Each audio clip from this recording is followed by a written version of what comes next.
Michaela Vernava for Nesson Fuel. I am joined via Skype by Ricky Stenhouse Jr., driver of the number 17 Roush Fenway Ford, and he is getting ready for a big week in Daytona. Ricky, how's it going? It's going great. We're here. I've been here for a week now. I came down a little early. Went to the dirt races here, but came down. Our cars are fast. Our Fast and All Ford's been fast in practice, and we qualified 13th. We start 7th in our dual race, which is on Thursday, which is tomorrow. Yeah, tomorrow. So we're ready to go. We're happy with the car that we have, and looking forward to get the year kicked off. And we do it at our biggest race, and we're ready to go. Well, of course, heading into this new season, big news for your entire team, the departure of Greg Biffle. Having now just 2 cars in Cup, how does that affect you?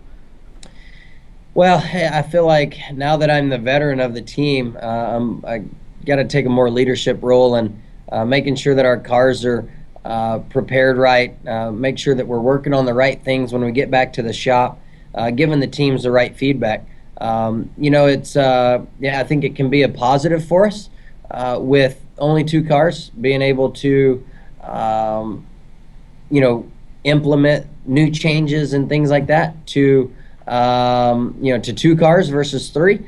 But then again, I think it'll be a bummer on the weekend not having Greg to bounce ideas off of, talk about his car, his setup, what it's doing different than mine. I think that's where the struggle comes in, and if there is a downside, it would be that. How has that changed when you say that you need to take on more of a leadership role? In what ways are you asserting your leadership on the team? Yeah, I got to go to the shop more often, be in meetings, voice my opinion more. Greg always voiced his opinion a lot when it came to the way the cars were driving, what he thought we needed to work on. And so I've never been the veteran guy at the shop. But I think Trevor and myself both know that we got to make sure we're giving them the right feedback to work on. So we've had great conversations this offseason together about what we want to work on, what we want to get our cars to do.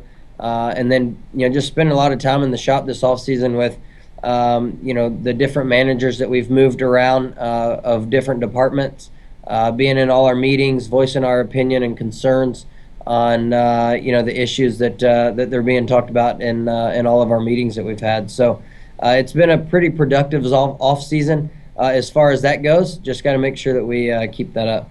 How do you like these changes and these new responsibilities? Do you like taking on more of a leadership role, or does it come with some added pressure?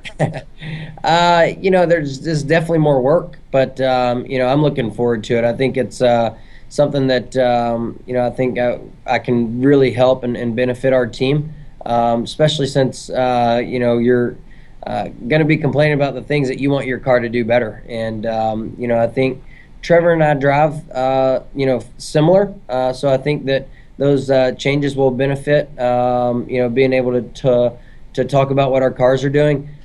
Greg, we drove a little bit different, so I think his car did some things that mine didn't do. And that's just driving style and just the way it goes. But I'm looking forward to it. I think looking back at all the experience that I do have, I'm ready for it. Now, as far as some of the rule changes go heading into this season, how do you feel about there being points on the line now for different stages of the race? Yeah, I think, like I tell people, my objective and job doesn't change as a race car driver. I got to go out and go as fast as I can and, limit my mistakes and make sure that we're getting to the end of the races. But, it could change up, what my crew chief, Brian Patty, does, our strategy for the races, when the cautions come out, when we pit, when we don't pit. And, I think that's the biggest thing, that's going to change as far as for me. I'm going to go out and drive the car as hard as I can every lap. And then as far as not being able to return to the race after a car has suffered significant damage, does that change your driving strategy at all? Well, it definitely makes you more aware of, where you're at on the racetrack. If you get into the fence, you're not going to be able to, bring out body panels and put them on your car and So you definitely got to think proactive on that and make sure that you don't put yourself in a bad situation. But on the other hand, if you do get in a pretty bad crash, you don't want to go out after the guys have fixed it and ride around either. So, I think it benefits us on both sides. Do you think that this rule change will eventually, or even right away, change the sport and the way races play out? The body panels, going to the garage and not being able to come back out, I don't think that'll play a role in the races. I do think the segments and the different, segments in the race and people trying to earn points throughout those segments. If you score points in every segment of the Daytona 500, you're going to have a head start on the guys that don't. So I do think that people are going to be pretty aggressive throughout the year. Now, you said you've done a lot of hard work over this off season, but have you done anything just for yourself? I was checking out your Instagram account, and it looks like you were having some fun on some dirt bikes. Yeah, I like to ride dirt bikes. I like to, it snowed actually in North Carolina quite a bit one week, and so we had some fun in the snow. But our off season's filled up of Christmas time and going home and seeing family. I did go dirt racing for a full week in January, and then I came down here early, for that as well. So we tested Phoenix, played some golf while we were out in Phoenix, but really other than that, I haven't taken a vacation, just been at the shop a lot. Well, the dirt bike excursions looks, from what I've seen on your Instagram account, looks pretty exciting. Also kind of looks dangerous. How does your crew chief feel about you going out there? Are they holding their breath? Do they know you're out there? They don't mind if I'm out riding.